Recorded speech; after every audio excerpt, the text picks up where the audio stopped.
ករណីរថយន្តដឹកសាច់បុកអ្នកជិះកង់ស្លាប់នៅស្រុកព្រៃកំបាស់ខេត្តតាកែវកម្លាំងនគរបាលស្រាវជ្រាវនិងចាប់ខ្លួនអ្នកបើកបររថយន្តបង្កបានហើយនៅទីបំផុតករណីរថយន្តដឹកសាច់បុកអ្នកជិះកង់ស្លាប់នៅចំណុចភូមិស្នោឃុំស្នោស្រុកព្រៃកំបាស់ខេត្តតាកែវកាលពីថ្ងៃទី15ខែកុម្ភៈឆ្នាំ2025ត្រូវបានកម្លាំងនគរបាលខេត្តតាកែវក្រោមការបញ្ជាផ្ទាល់ពីលោកឧត្តមសេនីយ៍តូម៉ែនលីស្នងការនគរបាលខេត្តស្រាវជ្រាវនិងឈានដល់ការចាប់ខ្លួនអ្នកបើកបររថយន្តបង្កបានហើយ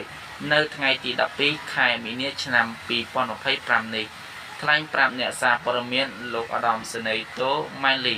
បានបញ្ជាក់ថាការចាប់ខ្លួនអ្នកបើកបររថយន្តបង្កខាងលើនិងអនុវត្តតាមដីកាបញ្ជាឲ្យចូលខ្លួនរបស់លោកទាវពន្ធរាយព្រះរាជអាជ្ញារងនៃអាជ្ញាសាលាដំបងខេត្តតាកែវជនសង្ស័យអ្នកបើកបររថយន្តបង្កឈ្មោះណាំឈៀវហៅអាងោអាយុ28ឆ្នាំរស់នៅភូមិអណ្ដូងឃុំក្រាំងយើស្រុកស្អាងខេត្តកណ្ដាលជាមួយគ្នានេះក្រុមគ្រួសាររបស់ជនរងគ្រោះក៏បានថ្លែងអំណរគុណដល់លោកឧត្តមសេនីយ៍តូម៉ែនលីស្នងការនគរបាលខេត្តតាកែវដែលបានដឹកនាំបញ្ជាកម្លាំងឲ្យធ្វើការស្រាវជ្រាវករណីនេះតាំងពីថ្ងៃកើតហេតុរហូតដល់ពេលវេលាចាប់ខ្លួននិងបានថ្លែងអំណរអគុណផងដែរ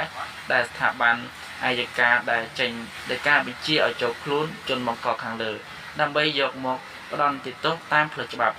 សូមរំលឹកថារថយន្តប្រភេទបែនដឹកសាច់កង់6បានបុកអ្នកជិះកង់បណ្ដាលឲ្យស្លាប់ភ្លាមៗនៅកន្លែងកើតហេតុ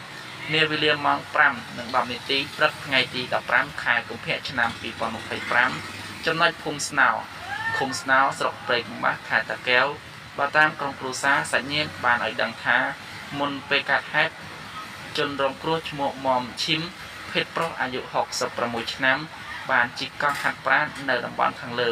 ហើយក៏ជួបគ្រោះអកុសលគ្រោះថ្នាក់ដោយសាររថយន្តបង្កបុកបណ្ដាលឲ្យរងរបួសធ្ងន់និងស្លាប់ពេលបញ្ជូនតាមផ្លូវទៅមន្ទីរពេទ្យ